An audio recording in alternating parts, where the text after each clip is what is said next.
السلام عليكم ورحمة الله وبركاته. إن الحمد لله نحمده ونستعينه ونستغفره ونعوذ بالله من شرور أنفسنا ومن سيئات أعمالنا. من يهده الله فلا مضل له ومن يضلل فلا هادي له، وأشهد أن لا إله إلا الله وحده لا شريك له، وأشهد أن محمدا عبده ورسوله صلى الله تعالى عليه وعلى آله وصحبه وسلم تسليما كثيرا. أما بعد، فقد قال الإمام البخاري رحمه الله تعالى: باب استقبال الرجل الرجل وهو يصلي. وكره عثمان رضي الله تعالى عنه أن يستقبل الرجل وهو يصلي، وإنما هذا إذا اشتغل به، فأما إذا لم يشتغل به فقد قال زيد بن ثابت رضي الله تعالى عنه: ما باليت إن الرجل لا يقطع صلاة الرجل। সম্মানিত দিনী ভাতৃমণ্ডলী,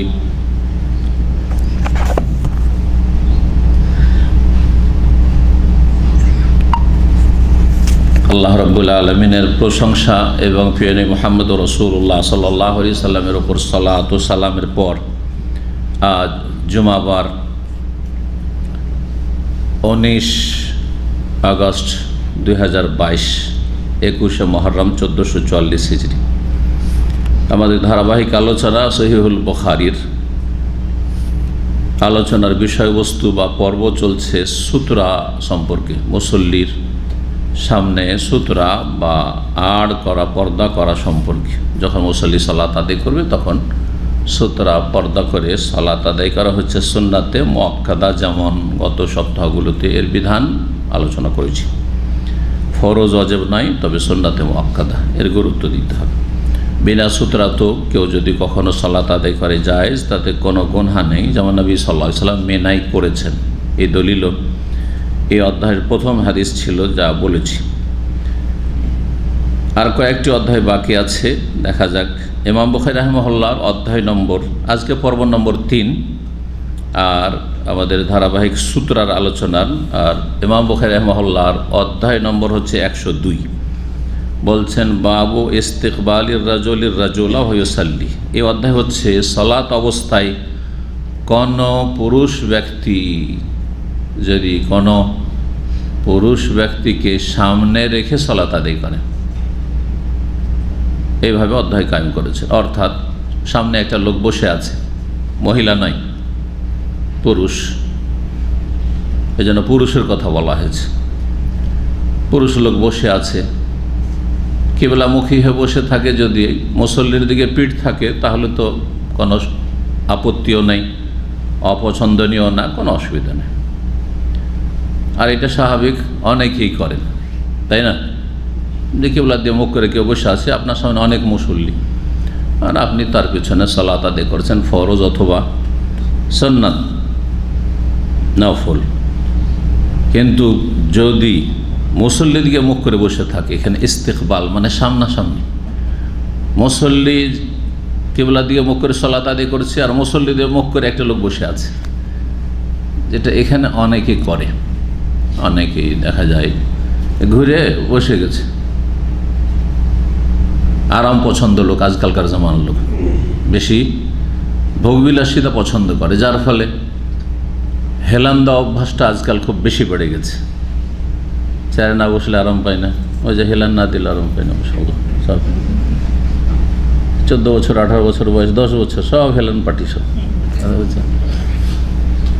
কিন্তু আমাদের অভ্যাস আছে, আমরা মেহনত পরিশ্রম করে মানুষ হয়েছি, এখনও হেলান দেওয়ার অত প্রয়োজন মনে হয় না, যদি শরীর সুস্থ থাকে, ঠিক না? কিন্তু আজকাল মানুষ অলস হতে চলেছে, ভোগবিলাসী জীবন মানুষের জীবনটাকে বরবাদ করে দিচ্ছে। এবার এই কয়েকদিন আগে যে মক্কা মদিনা সফরে ছিলাম, তো দেশ থেকে একজন হাজি সাহেব, ভালো আলেম, সেই আকিদার এসছেন। দেখা সাক্ষাতে গল্পতে মসজিদ নববীতে দেখা, তো আমি বসে আছি পিলারকে পিছনে করে, ওনাকে বলছে চলে আসেন পিলারে হেলান দেন। বলছেন না, না আমি হেলান দিই না। এখানকার লোককে খুব বেশি হেলান দিতে দেখছি। এখানে আসার পরে দেখছি যে প্রায় লোক কি চায়, একটু হেলান দিয়ে বসতে চায়। দেয়াল, পিলার, মসজিদে নববীতে, মসজিদ হারা বসলে তারপরে হেলান দিয়ে বসবে। কিন্তু আমরা এতে অভ্যস্ত না। যে কথা বলছিলাম, দেশের মানুষ মেহনত পরিশ্রম করে অভ্যস্ত। এখানে আসার পর ওই লোকগুলি কয়েক বছর থাকলে সব অলস হয়ে যাচ্ছে, ভোগবিলাসী হয়ে যাচ্ছে। না, আপনাকে আবার ফিরে যেতে হবে, এখানকার নাগরিক আপনি না। সুতরাং ফিরে যাওয়ার মতো মানসিক শারীরিক প্রস্তুতি রাখতে হবে, যে দেশে ফিরে গিয়ে কষ্টের জীবন যেন আবার সহজে বরণ করে নিতে পারি। অসুবিধা নেই, চলতে পারে। এখানে এসি আছে, সেখানে গিয়ে এসি নেই, বরদাস্ত করার প্রস্তুতি থাকতে হবে মানসিক শারীরিক দিক থেকে। ঠিক আছে, এখানে যেখানে সেখানে হেলান দেওয়ার সুবিধা আছে, দেশে নেই। অথবা এমনও পরিস্থিতি যে কষ্ট করেই চলাফেরা করতে হবে, বসতে হবে, অসুবিধা নেই। যাই হোক, অনেকে এখানে দেখা যায় যে সালাতটা আদায় করার পরে পট করে ঘুরে বসে যায়। আর একটা লোক সালাত শুরু করবে, তার সামনে একটা লোক ওইভাবে বসে আছে। এখন ওইখানে ওকে সামনে করে সালাত শুরু করতে পারবে কি না, আদায় করতে পারবে কি না, না এটা না জায়েজ। তাহলে গুরুত্বপূর্ণ একটা মশলা। দেখেন না অনেক লোককে, আপনি এখন সুন্নত পড়েন, ও ভদ্রলোক বসে আছে ঘুরে আপনার দিয়ে মুখ করে, খেয়াল রাখছে না যে আরও মুসল্লিরা আছে, ওরা সুন্নত পড়তে দাঁড়াচ্ছে, সুতরাং আমি সোজা হয়ে যাই অথবা সরে যাই, এগুলো করছে না। আপনার সালাত হবে কি না? সালাত হয়ে যাবে। তবে যদি দেখা যায় যে আপনার এইরকমভাবে সালাত আদায় করাই সে আপনাকে সালাত থেকে অন্যমনস্ক করে দিচ্ছে, অমনোযোগী করে দিচ্ছে, খুশু নষ্ট করে দিচ্ছে। অনেক সময় বন্ধুবান্ধব যাদের সাথে রসিকতা আছে অথবা খুব ফ্রি, সামনাসামনি মুখামুখি হইলে হাসি চলে আসে, আর সালাতে শয়তান আরও বেশি সুরসুরি দেয়। এটা খেয়াল করেছেন কি না? সালাতে যদি একটা লোক হেসে দেয় গোটা মসজিদের লোককে হাসিয়ে ছাড়বে। এটা কেন হয়? অন্য সময় কিন্তু এটা হয় না সাধারণত, কিন্তু সালাত অবস্থায় অনেকের সালাতে এভাবে বাতিল হয়েছে। অনেক সময় দেখা গেছে একজন একটু হেসে দিয়েছে, একটা বাচ্চা হেসে দিয়েছে, ওর হাসিতে পাশের আরও দু একটা হাসি, এই দু একজনের হাসিতে গোটা মসজিদ হাসি আর থামতেই পারল না, সালাত বরবাদ হয়ে গেল। কথা বোঝা গেছে? শয়তান ঈমান ইসলামের দুশ্মন, দুনিয়ারও দুশ্মন, দিনেরও দুশ্মন। ইন্না শায়তানা লাকুম আদু, আল্লাহ কোরআনে স্পষ্ট ভাষায় বলেছেন, হে মানব জাতি, আদম সন্তান, তোমার বাপ যে আদম ছিল আর মা হাওয়া ছিল, তাদের যেমন দুশ্মনী করেছে, তোমাদেরও শয়তান নিঃসন্দেহে দুশ্মন। ফাত্তাখিযু আদুওয়ান, সুতরাং দুশ্মনকে দুশ্মনই মনে করিও। দুশ্মনকে কখনো মনে করিও না যে দুশ্মনের অনিষ্ট মুক্ত, আর দোস্ত নাই মনে করেন, কিন্তু পরোয়া করেন না। শয়তান আবার কি, আর আমার ক্ষতি করতে পারবে না, আমার ঈমান মজবুত আছে, এটা কখনো ভাববেন না। দিন দুনিয়া ধ্বংস করার চেষ্টা করে শয়তান। তো যদি কি হয়, মুখামুখি হয়ে বসে আছে আর সালাত শুরু করলেন, তাতে ও আপনাকে সালাতে অমনোযোগী করে দিল, খুশু বা নষ্ট করে দিল, তাহলে মাকরুহ, অপছন্দনীয়। আর সেটা যদি এমন পর্যায়ে চলে যায় যে সালাত একবার বাতিল, অট্ট হাসি দিয়ে দিল, কি হেসে দিল, মুখে মুখে দেখতে গিয়ে চেহারাতে নজর পড়ে গেল, ওই সেজদার দিকে না দেখে ও চেহারার দিকে, যেমন অনেকেই সারা তাদের করছে, সামনে ফাঁকা ফিল্ড আছে, সব তাকাচ্ছে, তো দিয়ে তাকিয়ে দিল, আর তাকিয়ে দেওয়ার পরে হেসে দিল, অথবা এমন কিছু করলো যেটাতে সালাত বাতিলের পর্যায়ে চলে গেল, তাহলে সালাত বাতিল। কিন্তু সাধারণ যদি অমনোযোগী হয়ে যায় সালাতে, কাউকে সামনে করে সালাত আদায় করতে, তাহলে সেটা মাকরুহ, অপছন্দনীয়, সালাত বাতিল হবে না, তবে সালাতের খুশু নষ্ট হবে। আর যদি এমন হয় যে আপনি সিজদার দিকে দৃষ্টিকে নিবদ্ধ রেখেছেন, আর ও সামনে মুখ আপনার দিকে মুখ করে বসে আছে, ওর দিকে মোটেই তাকান না, ও আপনাকে অন্যমনস্ক অমনোযোগী করতে পারে না, তাহলে আপনার সালাতে কোনো রকমের কোনো আপত্তি নেই, কারাহাত নেই। এই কথাই ইমাম বুখারী রাহিমাহুল্লাহ মন্তব্য করে বলছেন এ মাসলায়। তো অধ্যায় হয়ে গেল যে একজন পুরুষ আরেকজন পুরুষকে সামনে করে সালাত আদায় করছে, সালাত অবস্থায় যদি থাকে তো এটা জায়েজ কিনা, নাকি মাকরুহ, নাকি বাতিল হয়ে যাবে সালাত। বলছেন ওয়াকারিহা উসমান, তৃতীয় খলিফা রাশেদ উসমান বিন আফফান রাদিয়াল্লাহু তাআলা অপছন্দ করেছেন, মাকরুহ মনে করেছেন, অপছন্দ করেছেন আইয়ুস্তাকবালা রাজুল ইউসাল্লি, সালাত অবস্থায় কোনো ব্যক্তিকে সামনে করে সালাত আদায় করা, মুখামুখি সালাত আদায় করা। বসে আছে কেবলার দিকে, কেবলাকে পিছনে করে বসে আছে, আর মুখামুখি হচ্ছে আর সালাত আদায় করে, এটা উসমান রাদিয়াল্লাহু তাআলা আনহু মাকরুহ মনে করেছেন। ইমাম বুখারী রাহিমাহুল্লাহ বলছেন যে তিনি যে মাকরুহ মনে, এটা সর্ব অবস্থায় না বিশেষ অবস্থায়, আমি যে ব্যাখ্যাগুলি করলাম সেইগুলি বলতে চাইছেন। বলছে ওয়াইন্নামা হাযা ইযাশতাগালা বিহি, এটা মাকরুহ তখনই, উসমান রাদিয়াল্লাহু তাআলার উদ্দেশ্য হচ্ছে এটি, আর এটি হচ্ছে তার ব্যাখ্যা যে মাকরুহ তখনই হবে ইযাশতাগালা বিহি, যখন মুসল্লি ওই সামনে মুখোমুখি বসে থাকা ব্যক্তি নিয়ে কি হয়ে যাবে, মশগুল হয়ে যাবে, ব্যস্ত হয়ে যাবে, সালাত থেকে মন সরে যাবে, ওর দিকে তাকাইতে লাগলো।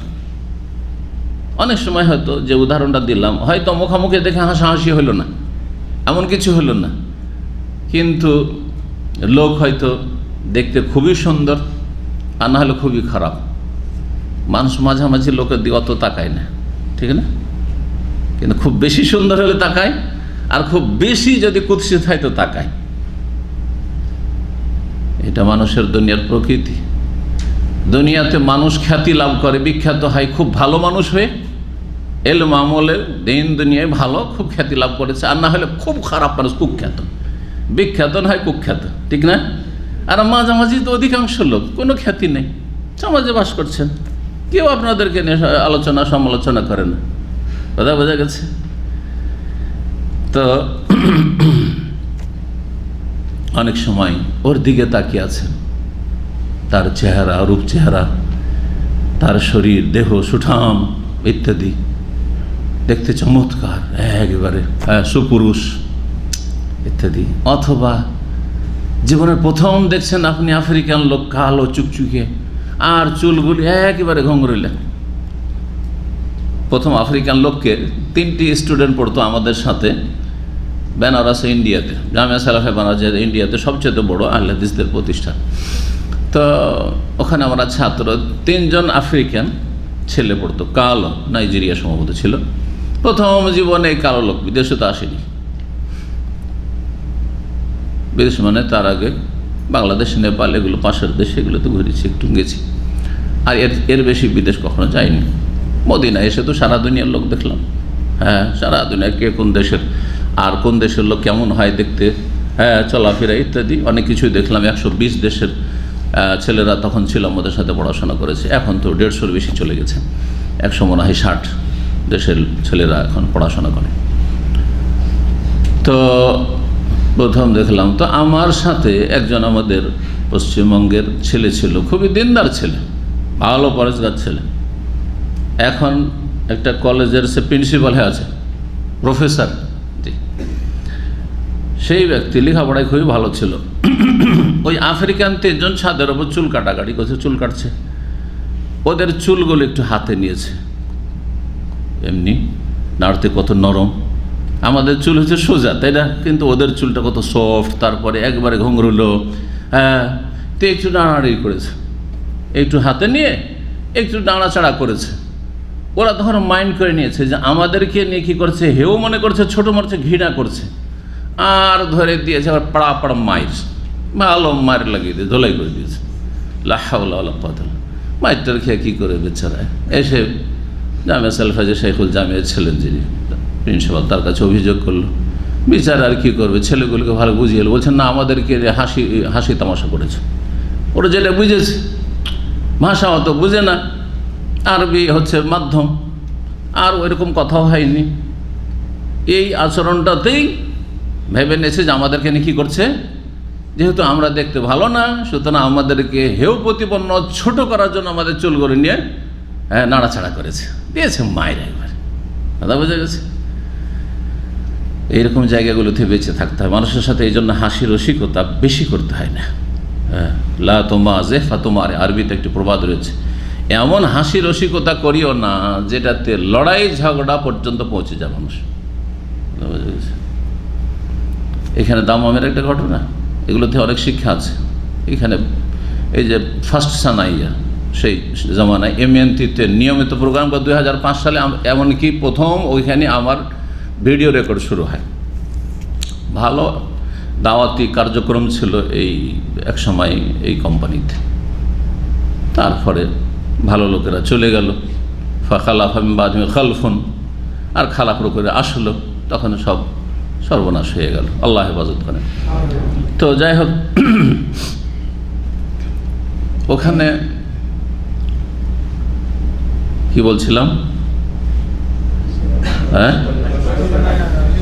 কি জন্য এটা বলতে গেলাম, হ্যাঁ হাসি তামাশা, হ্যাঁ ওই পাশের কোন এক কোম্পানিতে, কোম্পানিটার নাম মনে নেই, এক পাকিস্তানি এক বাংলাদেশি থাকে।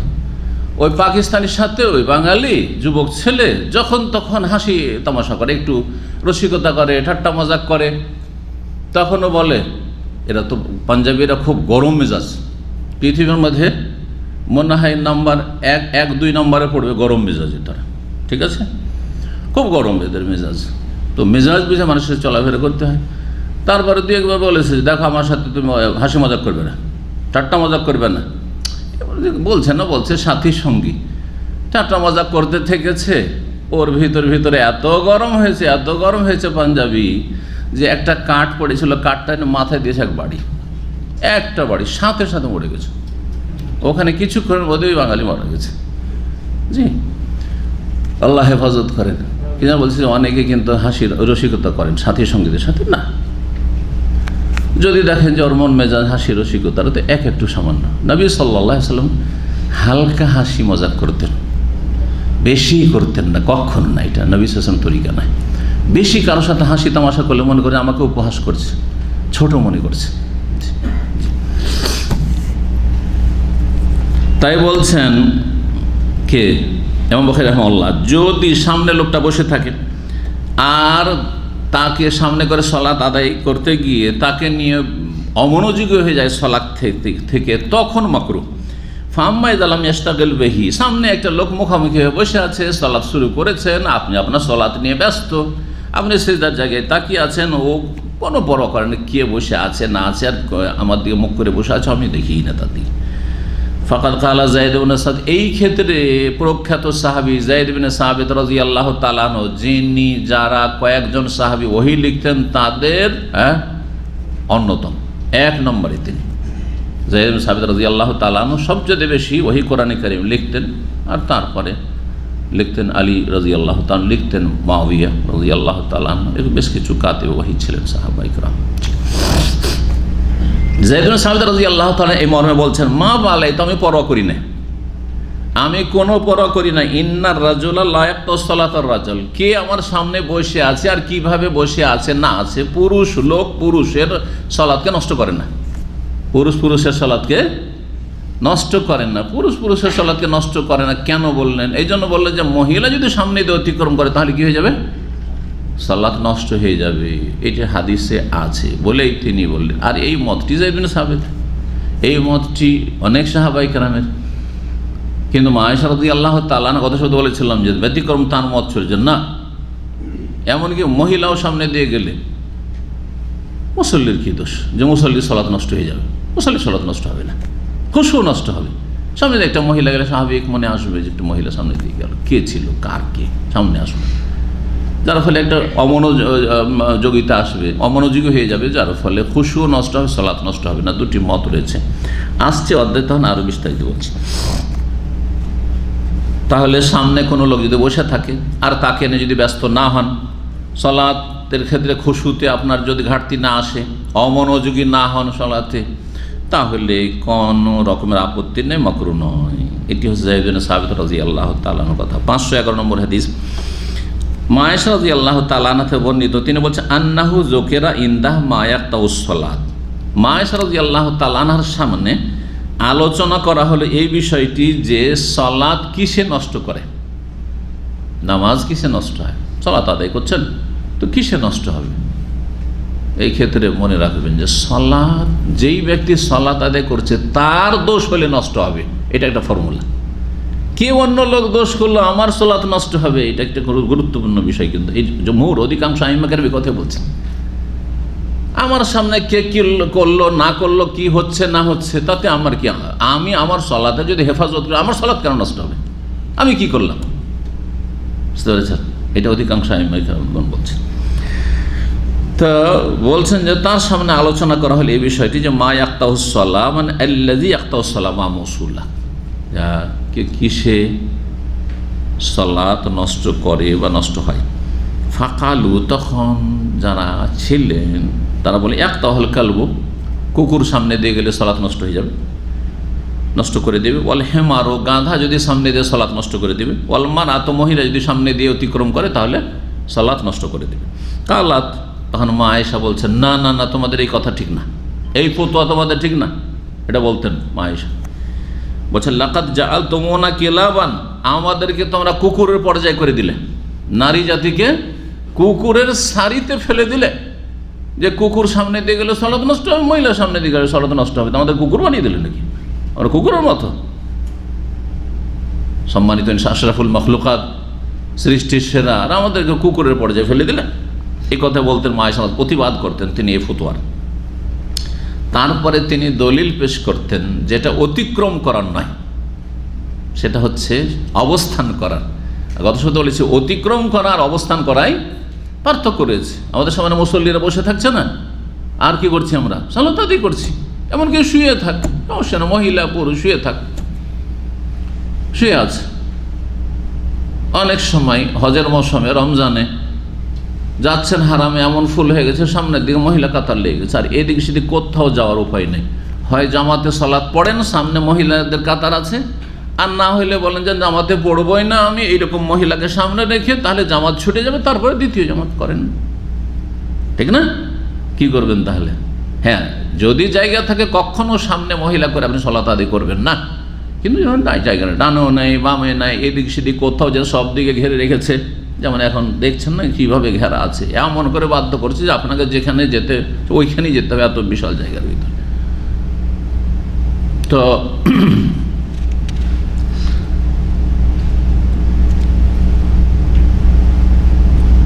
একটা হচ্ছে অতিক্রম করা, আর একটা হচ্ছে অবস্থান করা। অবস্থানের ক্ষেত্রে সালাত নষ্ট হবে না, মহিলা যদি অবস্থান করে সামনে, যদিও সামনে মহিলা নিয়ে আপনি মানে স্বেচ্ছায় স্বাধীনভাবে সালাত শুরু করবেন না।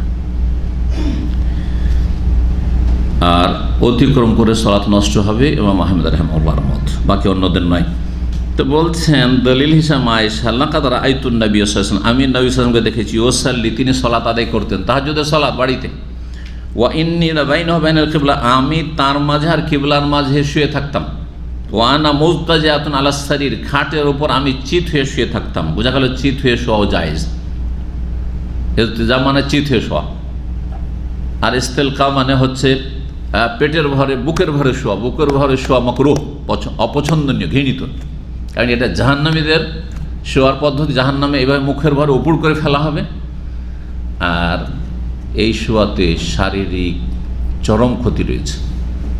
যেসব শিশুরা আজকাল মেডিকেল সায়েন্সে লিখছে, 1400 বছর আগে নবী যখন মেডিকেল সায়েন্সের নাম ছিল না, হ্যাঁ, কোনো ওই রকম ধরনের ওষুধের গাছগাছড়া ছাড়া, গাছামি ওষুধ ছাড়া কোনো ব্যবস্থা ছিল না, আর সীমিত আকারে, তাও গাছামি ওষুধ এইরকম ছিল না, সীমিত আকারে ছিল চিকিৎসা। তখন বলে গেছেন যে চিত হয়ে শুইবে না, নাকি বলছে যে মুখের ভরে উপর হয়ে বুকের ভরে শুইবে না। অধিকাংশ শিশুরা যারা নিয়মিত বুকের ভরে শয়, এরা মারাত্মক রোগে আক্রান্ত হয় এবং হার্ট অ্যাটাকের ঝুঁকি এতে অনেক বেশি, হ্যাঁ, মৃত্যুর মুখোমুখি হয়ে যায়। এই জন্য যাকেই দেখবেন, বাচ্চারা কিন্তু এটাকে আরামদায়ক মনে করে, বদ অভ্যাস হয়ে যায় যাদের অভ্যাস। বাচ্চারা কেন, অনেক বয়সিকা মহিলাদের, বয়সিকা পুরুষকে, বয়স্ক পুরুষদেরকে দেখা যায়, আর বয়সিকা মহিলাদেরকে দেখা যায় ওই বয়সী অভ্যাস আছে। ও ঘুমাইলেই, কারণ অভ্যাস হয়ে আছে, কী হয়ে যাবে, ওপড় হয়ে যাবে, বুকের ভরে শুয়ে থাকবে না। কারাহাতান শদীদা, চরম মকরু, আপত্তি করে, এটি এভাবে শুবে না, এটি জাহান্নামীদের স্বয়ং নবী সাল্লাল্লাহু আলাইহি ওয়াসাল্লাম বলেছেন। কিন্তু চিঠে শোয়ার হাদিস আছে, তবে উত্তম শোয়া কি? ডান দিকে কাছে, জরুরি নয়, উত্তম, মুস্তাহাব, ওতে বেশি ফায়দা, বাম দিকে নয়।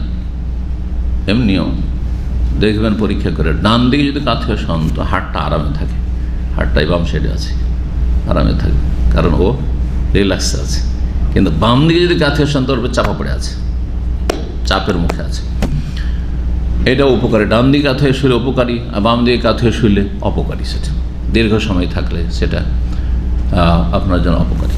তো শরীর স্বাস্থ্যের বিষয়টি ওহিতে খুব বেশি খেয়াল রাখা হয়েছে, মনে রাখবেন এই বিষয়গুলির ক্ষেত্রে, খাওয়া দাওয়ার ক্ষেত্রে, তারপরে আপনার এই সব শিষ্টাচার যেগুলো রয়েছে আদাবের ক্ষেত্রে, এগুলো বিষয় আসলে। বাম হাতে খাওয়া দাওয়া কেন নাজাইজ? কারণ বাম হাতে ময়লা আবর্জনা আমরা স্পর্শ করি।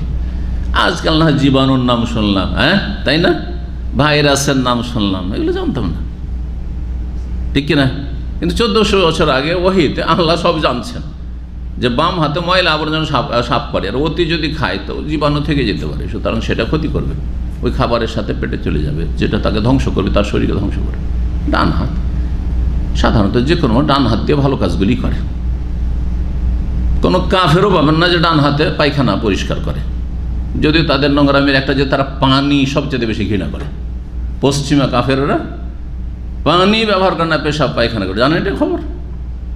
তাদের বাথরুমে পানি পাওয়া যায় না, তাদের বাথরুমে পানি পাওয়া যায় না, টিস্যু। এই জন্য যখন প্রথম করোনা শুরু হয়, টিস্যু নিয়ে বড় বড় সুপার মার্কেটে টিস্যু আউট, কিছু থাকার না থাকা বাড়িতে টিস্যু থাকতে হবে, আর টিস্যু নিয়ে মারামারি একবারে বড় বড় মলগুলিতে, ইউরোপে।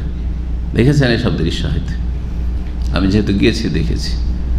আরে বিপদ, যাচ্ছি সফর করে ম্যানচেস্টার থেকে লন্ডনে, গিয়ে তো রাস্তা একবার তো 400 কিলোমিটার কাছাকাছি রাস্তা এখান থেকে, রিয়াদ, দামাম টু রিয়াদ, তো একবার তো কমপক্ষে যেতে হবে বাথরুমে। তো ভাইয়েরা যারা ছিলেন সাথে, আর কী করা যায়, বলছে পানি তখন তারা কিনে নিয়ে আসলো, মিনারেল ওয়াটার কিনে নিয়ে আসলো, পানি নেই, টয়লেটে পানি নেই। এজন্য তাদের চামড়া সাদা হইলেও হ্যাঁ তারা বড়ই অপরিষ্কার নোংরা। যান্ত্রিক সভ্যতায় সাময়িক মাত্র 200-250 বছরে অনেক এগিয়ে গেলেও ইসলাম থেকে তাদের শিখা অত্যন্ত জরুরি। পরিষ্কার পরিচ্ছন্নতা মোটেই নেই তাদের মধ্যে। জি, তো শুধু চামড়া সাদাটা বড় কথা নেই, আসল সাদা হচ্ছে অন্তর সাদা হইতে হবে, পরিষ্কার হইতে হবে। আর তারপরে অন্তর যদি সাদা পরিষ্কার পরিচ্ছন্ন হয় তো শরীরটাও পরিষ্কার পরিচ্ছন্ন থাকবে। ইসলাম দুটোই শিখিয়েছে। ইসলাম অন্তর পরিষ্কার করতে বলেছে লা ইলাহা ইল্লাল্লাহ তাওহীদের মাধ্যমে, শিরক কুফরি থেকে মুক্ত হয়, হিংসা শত্রুতা থেকে মুক্ত হয়। আল্লাহর হকের ক্ষেত্রে শিরক কুফরি নাস্তিকতা না থাকে, অন্তরে সন্দেহ সংশয় না থাকে, আর মানুষের হকের ক্ষেত্রে হিংসা বিদ্বেষ শত্রুতা সংকীর্ণতা, আর পরের উপকার দেখতে পারেন না, পরের ভালো দেখতে পারেন না, এই ধরনের মন মানসিকতা যেন না থাকে। এইসব নাপাকি থেকে মুক্ত হইতে অন্তর, জি, অন্তর নাপাক এদের। যার অন্তর নাপাক তার শরীর পাক থেকে কোনো লাভ নেই, শরীর পরিষ্কার থেকে কোনো লাভ নেই। আর ইসলাম যেমন ভিতর পাক করার গুরুত্ব দিয়েছে সবচেয়ে বেশি, তারপরে বাহির পাক করারও অনেক বেশি গুরুত্ব দিয়েছে। বুঝতে পারেন, উজুর মাধ্যমে 5 বার উজুর মাধ্যমে, গোসলের মাধ্যমে, গোসল ফরজ করার মাধ্যমে, বিভিন্ন ক্ষেত্রে নর নারীর ওপর ইসলাম হচ্ছে দিনুল ফিতরা, প্রাকৃতিক দিন। ইসলাম হচ্ছে আল্লাহর মনোনীত দিন। ইসলাম হচ্ছে মানুষের সার্বিক কল্যাণের জীবন বিধান। আল্লাহ যেন বোঝার তৌফিক দান করেন প্রতিটি মানুষকে, এবং সবাইকে যেন ইসলামের দিকে আসার তৌফিক দান করেন, জাহান্নাম থেকে মুক্তি লাভের মানব জাতিকে আল্লাহ তৌফিক দান করেন। তো বলছেন মায়েশা রাদিয়াল্লাহু তাআলা আনহা যে আমি চিত হয়ে শুয়ে থাকতাম খাটের ওপর, ফাতাকুনু লিল হাজা, আর হঠাৎ করে আমার কোনো প্রয়োজন হইতো যে আমি উঠে যাব, সেটা যে কোনো কারণে হোক, আমিও কিছু সালাত পড়ব, এটা একটা প্রয়োজন। আর একটা প্রয়োজন প্রাকৃতিক প্রয়োজন, শৌচকার্য সম্পাদন, পেশাব পায়খানার জন্য যেতে হবে। ওয়াকরাহু আনাস্তাকবিলাহু, এখন শুয়ে আছি সামনে, যদি আমি উঠে বসি তো সামনাসামনি হয়ে যাব, তো সামনাসামনি হইতাম না। কি করতাম? ফাআনসাল্লু ইনসিলালান, আমি ধীরে ধীরে ঘষকে যেতাম, ধীরে ধীরে শুয়ে থাকা অবস্থায় পাগুলোকে ধীরে ধীরে সরে পড়লেন, শুয়ে শুয়ে সরে পড়লেন সামনের দিকে। সোজা আগে বিছানা থেকে যেমন আমরা সোজা হয়ে উঠি আর উঠে বসে তারপরে বিছানা থেকে নামি, এইরকমটা করতেন না মায়েশা রাদিয়াল্লাহু। কেন? যেহেতু নবী সাল্লাল্লাহু আলাইহি ওয়াসাল্লাম সালাত আদায় করছেন। জি,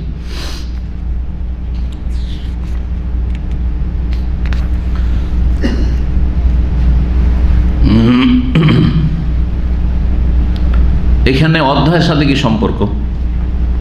মায়েশা রাদিয়াল্লাহু বলছেন, ওয়া আকরাহু আন আস্তাকবিলু, আমি নবী সাল্লাল্লাহু আলাইহি ওয়াসাল্লাম মুখামুখি হওয়া অপছন্দ করতাম। তাহলে বোঝা গেল যে উসমান রাদিয়াল্লাহু তাআলা আনহু কোন পুরুষ মুখামুখি হয়ে বসুক মুসল্লির, এটাকে কি করতেন? অপছন্দনীয় মনে করতেন, মাকরুহ মনে করতেন। সেই কথাই যেন হাদিসে এসছে।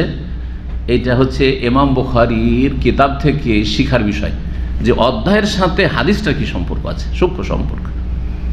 ও আকরাহু, ওই শব্দটা এসছে কিন্তু কারাহাত, আমি অপছন্দ করতাম আন আস্তাকবিলহু, নবী সাল্লাল্লাহু আলাইহি ওয়াসাল্লামের মুখামুখি হইতে। বিছানাতে উঠে সোজা হয়ে বসে যাই তো সামনাসামনি হয়ে যাবে, নবী সাল্লাল্লাহু আলাইহি ওয়াসাল্লামের চেহারা মোবারক আর আমার চেহারা সামনাসামনি হয়ে যাবে। ধীরে ধীরে সে অবস্থায় ঘোষ খেয়ে যেতাম। 103 নম্বর অধ্যায় বলছে বাবু সালাত খালফান নাম। এই অধ্যায় হচ্ছে ঘুমন্ত ব্যক্তির পিছনে সালাত আদায় করা। ঘুমিয়ে আছে, ঘুমন্ত ব্যক্তিকে সামনে করে কিবলার দিকে রেখে সালাত আদায় করা যাবে কিনা? যাবে, কোনো অসুবিধা নেই। ওই হাদিসই দলিল, যে হাদিসটি মায়েশা রাদিয়াল্লাহু তাআলা আনহা এর আগে শুনলেন। বিভিন্ন শব্দের পার্থক্যের সাথে ওই হাদিসটা এসছে। 512 নম্বর হাদিস বলছেন, হাদ্দাসানি আবি, হেশাম বলছেন যে আমাকে আমার আব্বা হাদিস বয়ান করেছেন। হেশামের বাবা হচ্ছেন উরওয়া ইবনে জুবাইর। মায়েশা রাদিয়াল্লাহু তাআলা আনহার বোন যে আসমা, তার ছেলে কে? উরওয়া ইবনে জুবাইর। তার বড় ভাই ছিলেন আব্দুল্লাহ ইবনে জুবাইর, বাপ হচ্ছেন জুবাইর ইবনে আওয়াম। জি, আশরা মুবাশশারাত 10 জন যে সুসংবাদ প্রাপ্ত সাহাবী জান্নাতের তার অন্যতম। বলছেন আমার আব্বা উরওয়া শুনিয়েছেন আনা আয়েশা, মা আয়েশা তার খালা আয়েশা রাদিয়াল্লাহু তাআলা আনহা থেকে কালা, তিনি বলেন কানা নবী ইউসাল্লি ওয়া আনা রাকিদাতুন মুতারিদাতুন আলা ফিরাশি, নবী সাল্লাল্লাহু আলাইহি ওয়াসাল্লাম সালাত আদায় করতেন তাহাজ্জুদের, আর আমি ঘুমিয়ে থাকতাম। রাকিদাতুন মানে ঘুমিয়ে থাকা, ঘুম, শুয়ে থাকা শুধু নয়, শুয়ে থাকা ঘুমিয়ে থাকা পার্থক্য আছে না? এমনি শুয়ে আছে, কেউ শুয়ে আছে, আর ঘুমিয়ে থাকা হচ্ছে নওম মানে ঘুম, আর রকুদ, জি অহম রকুদ সূরা কাহফে রয়েছে। ওয়া তাহসাবুহুম আইকাদ অহম রকুদ, আসহাবে কাহফে যে যুবকরা ছিল তাদেরকে গুহাতে গিয়ে তোমরা যদি সেই সময় দেখতে, যখন তারা মারা যায়নি, ঘুম চলে এসছে দীর্ঘ সময়ের জন্য প্রথম, তাদেরকে দেখলে দেখবে যে চোখগুলি খোলা আছে, আইকাজান, জেগে আছে, জেগে আছে, চোখ খোলা, অহম রকুদ, অথচ তারা ঘুমন্ত। আল্লাহ বলছেন তারা ঘুমন্ত। তো রাকাদা আর কদব মানে ঘুমা। এখনো আরবরা এই শব্দের ব্যবহার করে, এই শব্দের ব্যবহার, ওরকদ, ওরকদ, যদি কাফ কে আর গাব বলে, উরগুদ মানে ঘুমিয়ে যাও। হ্যাঁ, তো বলছেন যে আমি ঘুমিয়ে থাকতাম মুতারিজাতুন আলা ফিরাশি, নবী সাল্লাল্লাহু আলাইহি ওয়াসাল্লামের বিছানার ওপর চওড়াভাবে, আড়াআড়িভাবে সামনের দিকে। এখানে সালাত আদায় করছেন, এদিকে কিবলা, আর এখানে চওড়াভাবে কি আছেন? শুয়ে আছেন মায়েশা রাদিয়াল্লাহু তাআলা, আর বিছানার উপর সালাত আদায় করতেন। এই হাদিস থেকে অনেক মাসলা মাসাইল শেখা যায়। তার মধ্যে একটা হচ্ছে যে ব্যবহৃত বিছানায় সালাত পড়া যাবে। অনেকে মাসলা জিজ্ঞাসা করে, আমার বিছানার উপরে সালাত আদায় করতে পারবো? যেই বিছানাতে শুইছি কখন কি হয় না হয় যে সন্দেহ, না না, সন্দেহের ভিত্তিতে কোনো কিছু নাপাক হয়নি। সন্দেহতে যে করে জায়গায় সন্দেহ থাকতে পারে। এখানে বাচ্চারা এসে মাঝে মাঝে ক্লাস করে, তো এগুলো তো পেশাব করে দিতে পারে না, এটা তো সন্দেহ। তো সন্দেহের ভিত্তিতে এখানে সালাত হবে না। কথা বোঝা গেছে কি না? মাঠে ঘাটে কোথাও সালাত আদায় করেছে, জানি না, এখানে কেউ হয়তো পায়খানা করেছে, তার ভিত্তিতে সালাত আদায় করা যাবে না? আল্লাহ আরযু কুল্লুহা মসজিদ, বলছে আল্লাহর জমিনে সব মসজিদ সিজদার জায়গা। যতক্ষণ পর্যন্ত কোন নাপাকি স্পষ্ট দেখবেন না, ততক্ষণ আসল হচ্ছে যে জায়গাগুলি কি আপনার জানা আছে, আপনার বেডশিটে বড় কিছু নাপাকি লেগেছে, তখন বলবো ওই জায়গাটুকু নাপাক। গোটা বেডশিটে, গোটা চাদরটাই নাপাক এমন না, চাদরের এই কোনাতে বাচ্চা পেশাব করেছে, আপনি এদিকে সালাত আদায় করেন, তাও অসুবিধা নেই। ইসলাম এত কঠিন নয় যে যেহেতু এক কোনায় একটু পেশাব লেগেছে গোটা চাদর নাপাক, আছে নাকি কোথাও? দিন সহজ, দিনকে অনেকে কিন্তু কঠিন করে ফেলেছে না বোঝার কারণে। ইন্নাদ দীন ইউসরুন, সহিহ বুখারী হাদিস, কিতাবুল ইলম। দিন অত্যন্ত সহজ, দিন সহজ। জঙ্গিরা এটা কঠিন করে দিয়েছে। সরকারের গুরু দায়িত্ব নিজের হাতে নিয়ে নিজেরা জঙ্গি হয়ে গেছে, তারা কঠিন করেছে। ইসলাম কঠিন নয়, ইসলাম সহজ। আমাকে আমার কথা আল্লাহ জিজ্ঞাসা করবেন, আপনার কথা আমাকে জিজ্ঞাসাই করবেন না, আপনি কি করেছেন না করেছেন। ওয়ালা তুসালুনা আম্মা কানু ইয়ামালুন, কে কি করতো তোমাদের জিজ্ঞাসা করা হবে না, আল্লাহ স্পষ্ট বলছে। তিলকা উম্মাতুন খান, যে যে গেছে আপন আপন আমল নিয়ে চলে গেছে। ব্যাস, আমি মানুষকে ভালো পথ দেখিয়েছি কি এটা দেখার বিষয়। কে নিল না নিল সেটা নিয়ে মাথার ব্যথা নেই, জবরদস্তি মানাইতে হবে, তর্ক করতে হবে। আর কেন মানবি না হক কথা? না নাই তো ইসলাম বলছে না তো। আপনারা অনেকে করেন না বাড়াবাড়ি, আবেগে চলে আসেন না, আবেগ দিয়ে ইসলাম হয় না। আমারটা হক কেন মানবে না ও? হ্যাঁ, সুন্নত কেন নেবেন না ও?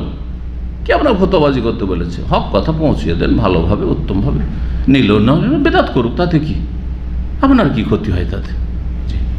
আল্লাহ বোঝার তৌফিক দান করুন। যদি আমরা এইভাবে চলি তো সমাজে আমরা অমুসলিমের সাথে বাস করছি, তো বেদাতের সাথে বাস করতে পারবো না।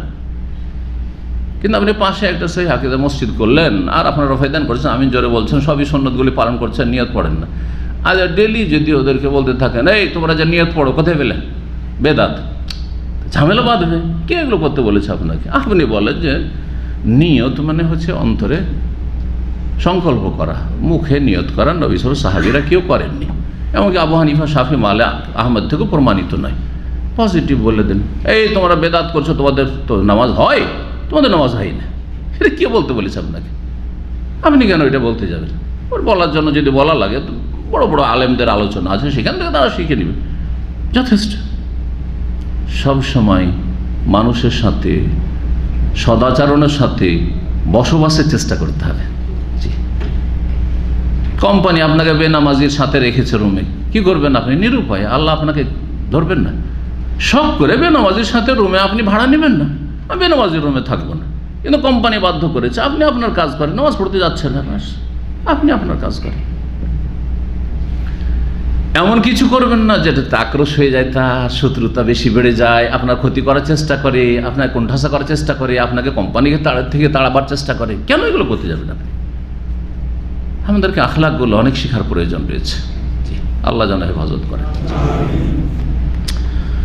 তো নবী সাল্লাল্লাহু আলাইহি ওয়াসাল্লামের সালাতের সামনে বলছেন, ওয়ানা রাকিদাতুন, ঘুমিয়ে থাকতাম আড়াআড়িভাবে, আলা ফিরাশি, তার বিছানার ওপর। ফাইজা আরাদা ইউতেরা, যখন তিনি বেতর পড়তে চাইতেন, মানে লম্বা তেলাওয়াত করছে। অন্য হাদিসে আছে শুয়ে থাকতেন, জায়গা নেই সিজদা করার, দাঁড়িয়ে দাঁড়িয়ে যতক্ষণ আছেন, দাঁড়াবার তো জায়গা আছে। কত ছোট বিছানা তাহলে ছিল নবী সাল্লাল্লাহু আলাইহি ওয়াসাল্লামের, স্বামী স্ত্রী নিয়ে। এমন নয় যে আমাদের এই বড় খাট, এইরকম খাট, যেই খাটে দুজন তিনজন সালাত আদায় করবে, একজন শুয়ে থাকতে পারবে, এমন নয়। লম্বা তেলাওয়াত করছেন অতক্ষণ। নবী সাল্লাল্লাহু আলাইহি সাল্লামের মতো তার পারবেন না। আয়েশা রাদিয়াল্লাহু তাআলা ঘুমাচ্ছেন, হয়তো অল্প বয়সের মানুষ। যখন তিনি বেতর পড়তে চাইতেন যে এখন বেতর পড়বেন, সংক্ষেপ, তাহাজ্জুদগুলো খুব লম্বা লম্বা ছিল। আবার রিওয়ায়াতে যখন সিজদা করতে চাইতেন, তেলাওয়াত চলছে অনেকক্ষণ ধরে, না আধা ঘন্টা 1 ঘন্টা তেলাওয়াতে চলছে। নবী সাল্লাল্লাহু আলাইহি ওয়াসাল্লাম এক রাকাতে সূরা বাকারা, এক হাদিস আছে আবু দাউদ নাসাঈতে যে হাদিস আছে, সূরা বাকারা পড়লেন, তারপরে সূরা নিসা পড়লেন, তারপরে সূরা আলে ইমরান উল্টো করে পড়লেন, 3 সূরা এক রাকাতে। চিন্তা করেছেন কতক্ষণ লাগতে পারে? চিন্তা করেন তো দেখি। পা লম্বা করে শুয়ে আছেন। যখন সেজদা করার ইচ্ছা হইতো তো গামা জানি, তখন আমাকে একটু টিপনি দিতেন, মানে শরীরে একটু চিমটি দিতেন, যাতে বুঝতে পারে যে হ্যাঁ এখন পাটাকে আমাকে কি করতে হবে, গুটিয়ে নিতে হবে, নবী সাল্লাল্লাহু আলাইহি ওয়াসাল্লাম সেজদায় যাবেন। যখন বেতর পড়তে চাইতেন, বেতরটা সংক্ষেপ হইত, আই কাজানে আমাকে জাগিয়ে দিতেন যে বেতর পড়ো। তাহলে আপনার ছেলেমেয়েরা অথবা স্ত্রী যদি তাহাজ্জুদ পড়তে না পারে, অথবা অনেক মহিলা, এর বিপরীত অনেক মহিলা আছেন যারা তাহাজ্জুদ পড়ছেন কিন্তু স্বামী ক্লান্ত হয়ে আসে, বেশি খাটনি করে, তাহাজ্জুদ পড়তে পারে না, বেতরটা শেষখানে আরে 11 রাকাত না পড়তে পারছেন, আপনি 5-7 রাকাত পড়েন, শেষ দিকে উঠিয়ে দিলেন, আধা ঘন্টার জন্য উঠেন, 15-20 মিনিটের জন্য উঠেন আপনি আজানের আগেখানে, আর একটু 2-4 রাকাত সালাত আদায় করেন। এইটাও নবী সাল্লাল্লাহু আলাইহি ওয়াসাল্লামের সুন্নাত। তাই বোঝা গেছে কিনা? জরুরি নয় যে আমি তাহাজ্জুদ পড়ি, আমি স্বামী, তোমাকে আমার সমান তাহাজ্জুদ পড়তে, আমার সাথে উঠতে হবে। আর স্ত্রীর জন্য জরুরি নয় যে আমি স্ত্রী হয়ে তাহাজ্জুদ পড়ছি 1 ঘন্টা, তুমি কেন পড়বে না? এসব ঝগড়া বাঁধাবেন না কিন্তু। বোঝা গেছে? না পারছে অসুবিধা নেই, কমপক্ষে শেষখানে তো উঠো, 10 মিনিট 5 মিনিট উঠে আল্লাহর কাছে একটু দোয়া করো। জি, যখন বেতর পড়তে চাইতেন আমাকে জাগিয়ে দিতেন, ফাওতার তো আমিও বেতর পড়তাম। জি, রাদিয়াল্লাহু তাআলা। 104 নম্বর অধ্যায়, বাবু তাও খালফাল মারা, মহিলার পেছনে নফল সালাত আদায় করা। নফল সালাত আদায় করা কোথা থেকে নিলেন? নফল মানে ফরজ ছাড়া যা অতিরিক্ত সব নফল, এই জন্য সুন্নতগুলি সবগুলি নফল। নফল মানে হচ্ছে জায়েদ, অতিরিক্ত, এক্সেস।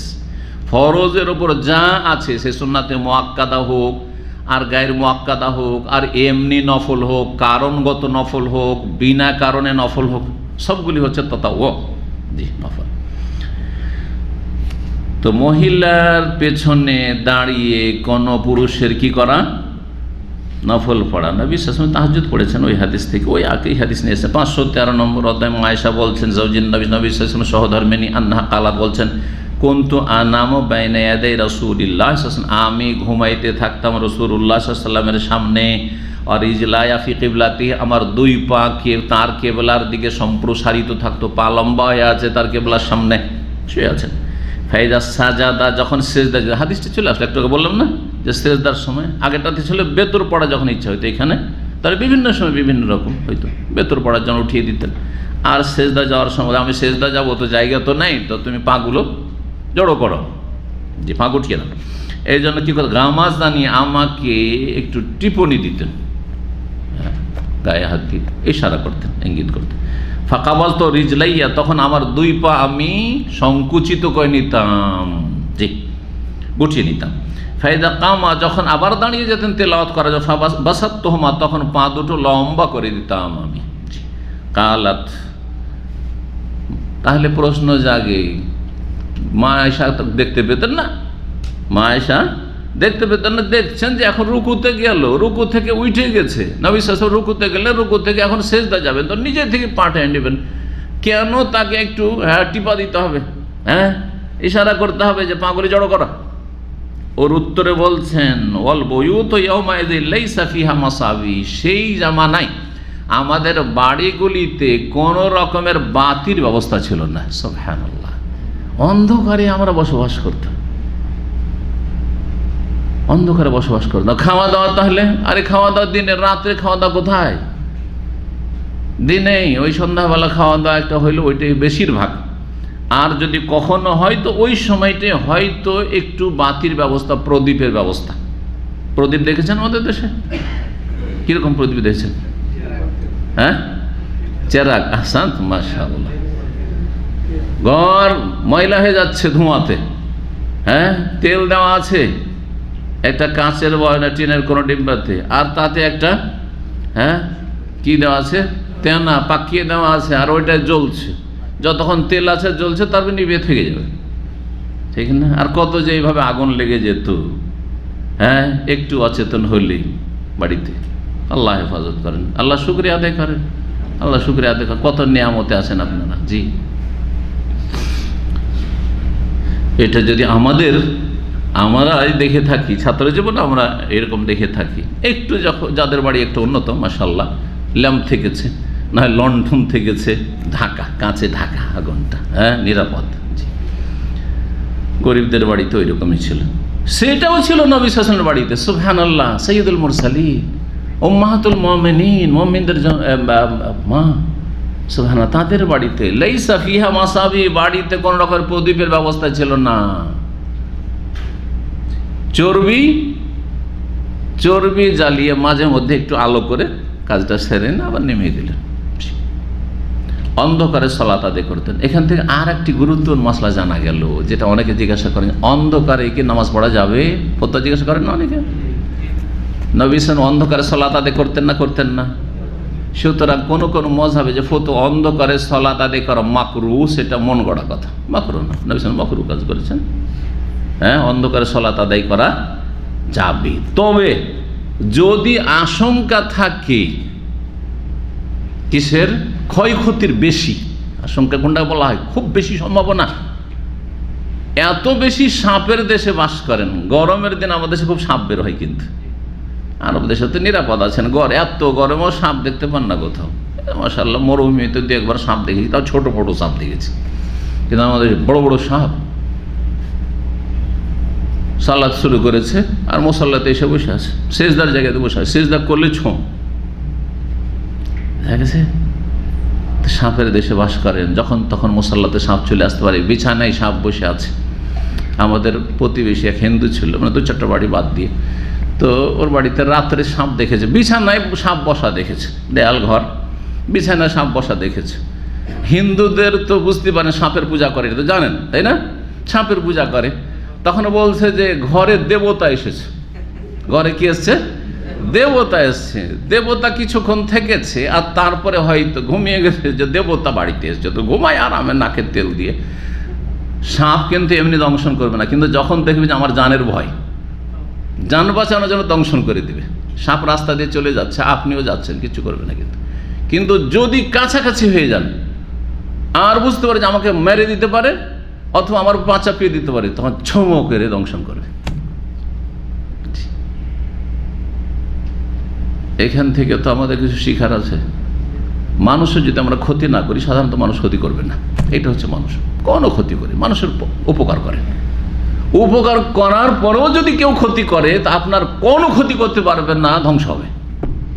আপনি গোটা গ্রামের লোকের উপকার করেন, কারো একটা পয়সা আপনি মেরে খাননি, কারো কোনোদিন ক্ষতি করেননি, কাউকে কোনো আপনি খারাপ পরামর্শ দেননি, হ্যাঁ, কারো খারাপই চাননি, তারপরে কেউ যদি আপনার ক্ষতি করে, আপনার পরিবারের কখনো সফল হবে না। ইন্নাহু লা ইফলিহু যালিমুন, আল্লাহ বলছে জালেম কখনো সফল কাম নয়। হ্যাঁ, মানুষের ভালো করেন, ভালো করলে সবাই ভালোবাসবে, ভালো করলে অমুসলিম পর্যন্ত ভালোবাসবে, বেদাতিও ভালোবাসবে। ভালো করেন তাদের, ভাই তোমাদের নরম ভাষা, ভাই তোমাদের কল্যাণই চাই। তোমাদের যদি বলি যে এইটা ঠিক ওইটা ভুল, তো উদ্দেশ্য হচ্ছে তোমাদের আমি হিতাকাঙ্ক্ষী, তোমরাও বোঝার চেষ্টা করো, আমি যেভাবে বোঝার চেষ্টা করেছি। সবাই তো রসুলকে মানে, নিঃশর্ত রসুলকে মানে, রসুল তরিকা তোমরা পড়াশোনা করো।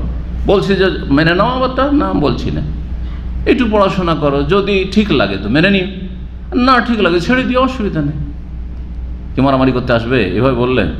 কিন্তু যদি বলে যে তোমাদেরটা বাতিল, আমাদেরটা ঠিক, আমরা জান্নাতি তোমরা জাহান্নামী, মারামারি শুরু হয়ে যাবে। সবাই জান্নাতে যেতে চায়, শিরক করে মাজার পূজা করে জান্নাতে যেতে চায়, তাই না? সুতরাং আপনাকে সংস্কারমূলক কাজ করতে হবে, আল্লাহ তৌফিক দান করেন। 105 নম্বর অধ্যায়, বাবু মান কালা। এই অধ্যায় হচ্ছে ওই সমস্ত আইম্মাই কেরামদের সম্পর্কে, ফোকাহাদের সম্পর্কে, যারা বলছেন লা ইয়াক্তাউ সলাতা শাইউন, সলাতকে কোনো কিছুতে নষ্ট করে না। সলাত কোনো কিছুতে, বাইরের কোনো কিছুতে নষ্ট করে না। সলাত নষ্ট হবে সলাত আদায়কারীর দোষে। আপনি নামাজ পড়ছেন, নামাজি আপনার যদি দোষ হয় তাতে নামাজ নষ্ট হইতে পারে। আপনি নামাজ অবস্থায় কথা বলে নিলেন, আপনি নামাজ অবস্থায় আপনি বেশি নড়াচড়া করছেন, নামাজ অবস্থায় পুরো এইদিকে ফিরে গেলেন, ওইদিকে ফিরে গেলেন, তাহলে সলাত নষ্ট হবে। নামাজ অবস্থায় দেখছেন কফিলের কল এসছে, সালাম আলাইকুম, হ্যালো, আনাফি সলা, নামাজ নষ্ট হবে না? মানুষের সাথে কথা বললেন, আপনার দোষে নামাজ নষ্ট হবে। কথা বোঝা গেছে? কিন্তু পরের দোষে আমার কারণে নামাজ নষ্ট হবে, এই কথা বলতে চাই। ইমাম বুখারী রাহমাহুল্লাহর মত কিন্তু এটা, অধিকাংশ আইম্মায়ে কেরামদের সাথে তিনি। বাবু মান কাল্লা, যেসব ফুকাহারা বলেছেন তাদের সমর্থনে বা তাদের দলিল সম্পর্কে অধ্যায়, তাদের দলিল নিয়ে এসছেন। লা ইয়াক্তাউ সলাতা শাইউন, কোনো কিছুতে সলাত নষ্ট করে না, কোনো কিছুকে সলাত নষ্ট করে না। হাদিসে এতক্ষণ পর্যন্ত যা পড়েছেন তাতে কি হয়? সলাত নষ্ট করে। কিসে কিসে? হ্যাঁ, কুকুর, গাধা আর নারী যদি সামনে অতিক্রম করে তাহলে কি হবে? সলাত নষ্ট হয়ে যাবে। সহিহ বুখারী হাদিস পড়লেন, যারা সহিহ বুখারী হাদিস সবচেয়ে সহি। আর ইয়াক্তাও এসছে, কাতা একটাও মানে ছিন্ন করে দেওয়া, কেটে ফেলা, কাতা একটাও মানে কেটে ফেলা, তো না নষ্ট করা, তো নামাজ নষ্ট হয়ে যায়। নামাজ কি হয়? নষ্ট হয়ে যায়। এটি হচ্ছে ইমাম আহমদ রাহিমাহুল্লাহর মত। আর ইমাম আহমদ রাহিমাহুল্লাহ যেহেতু মত, সুতরাং হাম্বলি যত ওলামা কেরাম সবার মত, কিছু কিছু সালাফি আলেমদের মত, সবার নয় কিন্তু। আহলে হাদিস আলেমরা কিছু কিছু বলছেন এটি সালাত নষ্ট হয়ে যাবে। ফিকহি মাসলা, এটি কোনো আকীদার মাসলা নয়, ফিকহি মাসলা। দলিল এই হাদিস, জাহিরি হাদিস, যে একটাও মানে নষ্ট হয়ে যায়। নষ্ট মানে নষ্ট, একবারে পুরো নষ্ট, বাতিল। যারা বলছেন যে সালাত নষ্ট হয় না কোনো কিছুতে, পরের কারণে আমার কেন সালাত নষ্ট হবে, এক যুক্তি এটা, কিন্তু যুক্তিতে শুধু মুক্তি খুঁজলে হবে না, তার আগে দলিল খুঁজতে হবে। বলছেন দলিলও আছে, একটি হাদিস আছে সুনান আবু দাউদ অন্যান্য সুনান কিতাব, লা ইয়াকতাউ সালাতা শাইউন, কোনো কিছুতে সালাত নষ্ট করে না, পরের কোনো কিছুতে সালাত নষ্ট করে না। সালাত নষ্ট কোনো কিছুতে করে না মানে এই নয় যে আপনার দোষে সালাত নষ্ট হবে না, আপনি দোষ করলে, বড় দোষ করলে আপনার সালাত নষ্ট হবে, কিন্তু পরে কিছু করলো অন্য লোকে আর আমার সালাত নষ্ট হবে কেন? কোনো কিছুতে সালাত নষ্ট করে না মানে মহিলা অতিক্রম করলে সালাত নষ্ট করে না, গাধা পা সামনে দিয়ে গেলে সালাত নষ্ট করে না, কুকুর গেলেও সালাত নষ্ট করে না। যদি আপনি সালাত অবস্থায় সাপ দেখে মারতে শুরু করেন, হ্যাঁ, অথবা সালাত ছেড়ে দিয়ে অন্য কাজে ব্যস্ত, তখন সালাত আপনি নষ্ট করলেন, হ্যাঁ, আবার পড়েন। বিনা কারণে যদি নষ্ট করে থাকেন গুনাহগার। আর আপনি নিজের জান বাঁচাবার জন্য অথবা কারো জান বাঁচাবার জন্য, একটা ছেলে ডুবে যাচ্ছে, একটা ছেলে আগুনে হাত দিতে যাচ্ছে, আপনি বলেন সালাত পড়তে থাকি না, মোটেই না, মোটেই জায়েজ না। আপনার ছোট কচি কাছে যদি এরকম করে, তাড়াতাড়ি করে, বাচ্চাটা আছাড় খেয়ে পড়তে যাচ্ছে বিছানা থেকে, তাড়াতাড়ি করে ধরেন, যদিও দৌড় দিয়ে যেতে হয়, আর বাঁচান ছেলেটাকে, আর তারপরে সালাত নষ্ট হলে আপনার গুনাহ হবে না, তারপর পুনরায় সালাত শুরু করেন। দিন সহজ। কিন্তু যেটা জরুরি নয় তাহলে আপনি যাবেন না এটা করতে। কিবলার দিকে আছে, একটু সামনে গেলেন, এদিক ওদিক, কিবলা নষ্ট হলো না, কিবলা থেকে এদিক ওদিক হলেন না, কিবলার সামনের দিকে আছে, আর একটু এগিয়ে গেলেন, আবার পিছিয়ে গেলেন, তাতে সালাত নষ্ট হবে না। এর দলিল হাদিস আছে। নবী সাল্লাল্লাহু আলাইহি ওয়াসাল্লাম এর ঘরে এরকমটা হইতো, এসছেন আর কিবলার দিকে দরজা আছে, একটু এগিয়ে দরজাটা খুলে দিলেন, দরজাও বন্ধ করা আছে, ছিটকানি বা ওই যে কাঠের কি বলে ওটার নাম, হ্যাঁ যাই হোক ওই ওটা লাগানো আছে, খুলে দিলেন। যদি কিবলার দিকে একটু এগিয়ে যেতে হয় তাতে সালাত নষ্ট হবে না, যদি বিনা কারণে করবেন। কিন্তু এমার্জেন্সি জরুরি, আপনি যদি দরজা না খোলেন তো মেলা রকমের দুশ্চিন্তা শুরু হয়ে যায়, কি রে হঠাৎ মরে গেল নাকি, ও তো আপনি যে নামাজ আছেন এই কথা ভাববেন না, যে হার্ট অ্যাটাক করে মরে গেল নাকি রে বাবা, তাই না? তাহলে খুলে দেন আপনি, এমার্জেন্সি তাড়াতাড়ি খুলতে হবে। জি,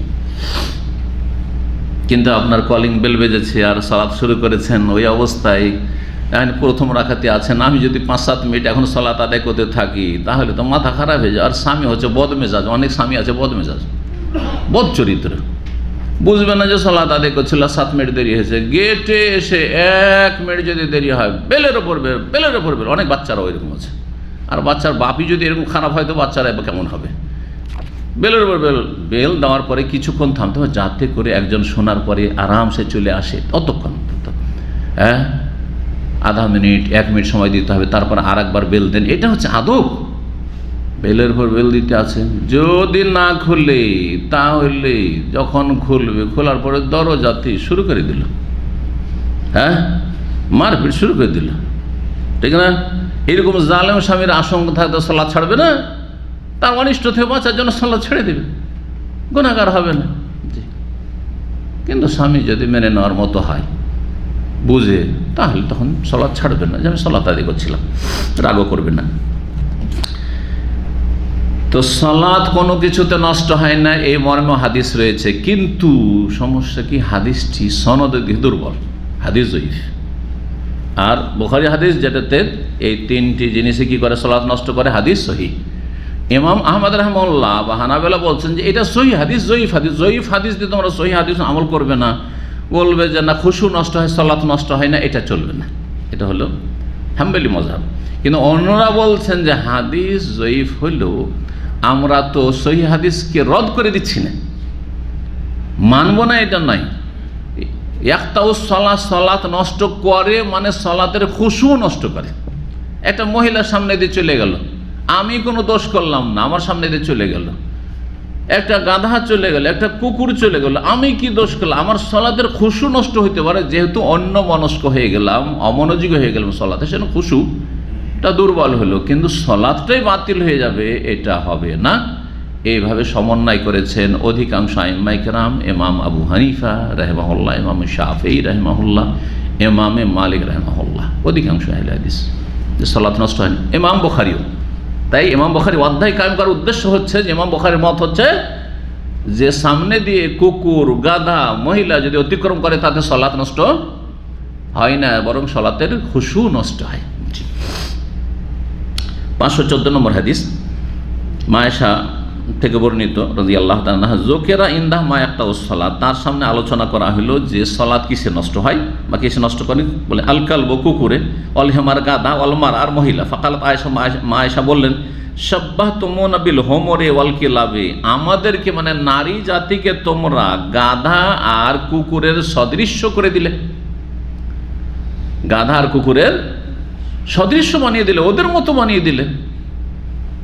ওয়াল্লাহি, আল্লাহর কসম করে বলছেন, লাকাদ রাআইতুন নবী, আমি নবী সাল্লাল্লাহু আলাইহি ওয়াসাল্লাম দেখেছি, ইউসাল্লি সালাত আদায় করতে, ওয়াইনি আলা সারিরে, আর আমি খাটের উপর থাকতাম, খাটের উপর সালাত আদায় করছেন, বাইনাহু বাইনাল কিবলাতে, তার মাঝে এবং কিবলার মাঝে, মুস্তাজাতুন, চিঠিয়ে শুয়ে থাকতাম, ফাতাবদুলিল হাজাত, আমার প্রয়োজন পড়তো, ফাকরাহু, তখন আমি অপছন্দ করতাম, আন আজলিসা, সামনে উঠে বসে যাওয়া, ফাউজি আন নবী সাল্লাল্লাহু আলাইহি ওয়াসাল্লাম, তাতে নবী সাল্লাল্লাহু আলাইহি ওয়াসাল্লামের কষ্ট হবে, সালাত আদায় করছেন আর সামনে আমি বসে গেলাম, এটা তাকে খারাপ লাগবে, মানসিক কষ্টের কারণে হবে, সালাত অবস্থায় আমার স্ত্রীর সামনে বসে গেল, এটা পছন্দ করতাম না। তাই আনসাল্লু মিন ইনদা রিজলাইহি, তার পায়ের দিক থেকে আমি ঘষকে যেতাম, শুয়ে শুয়েই সরে পড়তাম।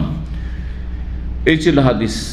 তো মায়েশা এই হাদিস বয়ান করে যেটা বলতে চাইছেন যে আমি যেহেতু শুয়ে থেকেছি তাতে সালাত নষ্ট হয়নি, তাহলে মহিলা যদি অতিক্রম করে তাতে কেন সালাত নষ্ট হবে?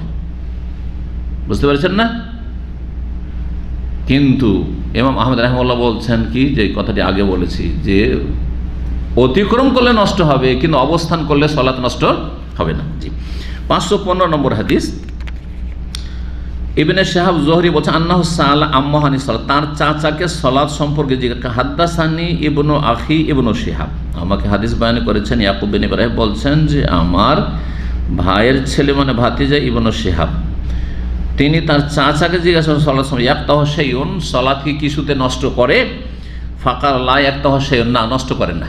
তাহলে বোঝা গেল সাহাবায়ে কেরামদের যুগে ইখতিলাফ, তাবেঈনদের যুগে ইবনে শাহাব জোহরি তাবেঈ, সেই যুগে এই মাসলায় দ্বিমত ছিল।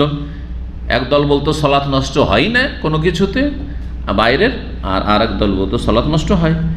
তখন আখবারনি উরওয়া বিন জুবাইর, কারণ উরওয়া বিন জুবাইর বলেছেন সালাত নষ্ট হয় না, এর দলিল মা আয়েশা রাদিয়াল্লাহু তাআলা আনহা বর্ণনা করেছেন, লাকাদ কানা রাসূলুল্লাহ ইয়াকুমু, রাসূলুল্লাহ সাল্লাল্লাহু আলাইহি ওয়াসাল্লাম কিয়ামুল লাইল মানে তাহাজ্জুদ পড়তেন, ফায়ুসাল্লি মিনাল, রাতে সালাত আদায় করতেন, ওয়া ইন্নী লামুতারাজাতুন, আমি আড়াআড়ি চওড়াভাবে শুয়ে থাকতাম, বাইনাহু ওয়া বাইনাল কিবলাতে, তার মাঝে মানে নবী সাল্লাল্লাহু আলাইহি ওয়াসাল্লাম সালাত আদায় করছেন দাঁড়িয়ে, তার মাঝে আর কিবলার মাঝে, আলা ফিরাশে আহলি, পরিবারের বিছানার ওপর, স্বামী স্ত্রী শুয়ে আছেন সেই পরিবারের বিছানার ওপর। এখান থেকে আর একটি মাসলা স্পষ্ট হল, এমনি বিছানা নয়, বরং স্বামী স্ত্রীর বিছানা, সেখানে নাপাকি থাকার সম্ভাবনা আর একটু বেশি কিনা?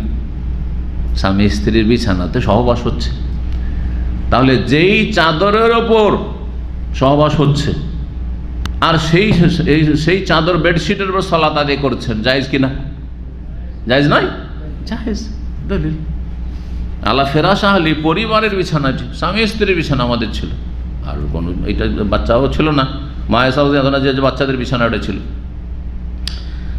এখানে আজকের আলোচনা শেষ করি। ওয়া সাল্লাল্লাহু ওয়া সাল্লাম আলা নবিয়িনা মুহাম্মদ ওয়া আলা আলিহি ওয়া সাহবিহি আজমাইন।